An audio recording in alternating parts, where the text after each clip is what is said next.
Capítulo 3º. Pastores e ou pastoras, evangelistas, obreiros e ou obreiras, diáconos e ou diaconisas e suas atribuições. Artigo 22.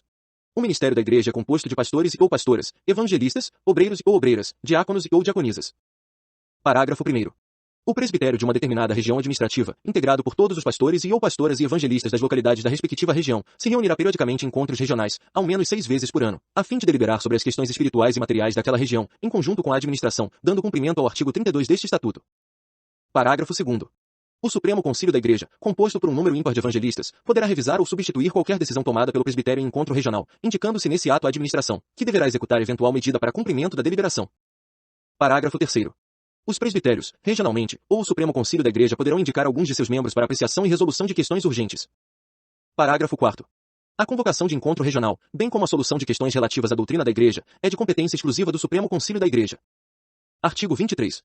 Os pastores e ou pastoras, evangelistas, obreiros e ou obreiras são ordenados, item 14, conforme deliberação do presbitério, dentre os membros da Igreja após avaliação prévia por comissão específica, a fim de avaliar se o candidato possui as virtudes para o cargo, item 3, 1, 7, 8, 13, Atos 6, Tito 1, 5, 10, e Pedro 5, 2, 3.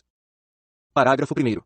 A ordenação de oficiais será feita no encontro nacional, para os evangelistas, e nos encontros regionais, para os ofícios de pastores e ou pastoras e obreiros e ou obreiras, devendo ser baseada nas aptidões dos candidatos para o cargo e no conhecimento da doutrina, atestados antes dos encontros por comissão criada especificamente para este fim. Parágrafo 2º. A ordenação sempre será realizada por um pastor ou pastora, de comum acordo com o Supremo Concílio da Igreja, nomeado especificamente para esta finalidade pelo órgão. Parágrafo 3º. Para ordenação de pastor ou pastor exige-se do candidato um período de, no mínimo, 3 anos como evangelista, bem como conhecimentos teológicos e doutrinários compatíveis com o ministério, auferidos através de avaliação efetuada antes do encontro nacional da Igreja. Parágrafo 4º. Para a apresentação de um membro ao cargo de pastor ou pastor exige-se do candidato um período de, no mínimo, 3 anos como membro da Igreja, bem como conhecimentos teológicos e doutrinários compatíveis com o ministério, auferidos através de avaliação efetuada antes do encontro regional. Parágrafo 5º. Todo pastor ou pastor iniciará seu ofício como auxiliar, podendo ser efetivado após ao menos 1 ano de exercício no cargo, caso não haja nada que seja empecilho para servir naquele ofício. Artigo 24. Os serviços de culto nas unidades são presididos pelo pastor ou pastora, evangelistas, missionários e ou missionarias, presbíteros, obreiros e ou obreiras, diáconos e ou diaconisas e auxiliares, que deverão cuidar para que, durante a execução dos trabalhos, estes sejam realizados de acordo com o regulamento do culto, definido pela Igreja quando reunida em sínodo. Artigo 25. O batismo e a Santa Ceia são ministrados exclusivamente por pastor ou pastora ou missionário. Artigo 26. Aos obreiros e ou obreiras cumpre coordenar as atividades de assistência à membresia. Na sua falta, tais atribuições serão exercidas pelos demais integrantes do ministério. Parágrafo 1º. Aos obreiros e ou obreiras compete dar assistência às unidades quanto ao recebimento de coletas e ofertas e a remessa dos valores que devem ser depositados em estabelecimentos bancários, bem como aplicar aquelas destinadas à assistência à membresia e viagens missionárias.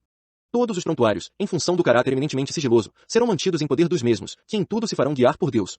A documentação contábil será encaminhada à contabilidade, após o que, serão tais documentos encaminhados ao Conselho Fiscal. Parágrafo 2º. Os obreiros e ou obreiras, mediante procuração específica outorgada pela Igreja, movimentarão conta bancária especial, para os devidos fins. Essa conta será movimentada no mínimo por 3 irmãos, devendo conter sempre 2 assinaturas. Onde houver obreiros e ou obreiras, estes obrigatoriamente assinarão. Parágrafo 3º. Os obreiros e ou obreiras, na escrituração das despesas decorrentes do exercício de suas atribuições, poderão ser assessorados por um contabilista. Parágrafo 4º. Aos obreiros e ou obreiras, e demais responsáveis pela assistência aos membros e viagens missionárias, aplica-se o disposto nas alíneas B, C e D, do artigo 36 deste Estatuto. Artigo 26-A. As pastores ou pastoras, missionárias, obreiras e diaconisas efetivas ou auxiliares são aplicáveis a todos os dispositivos deste capítulo.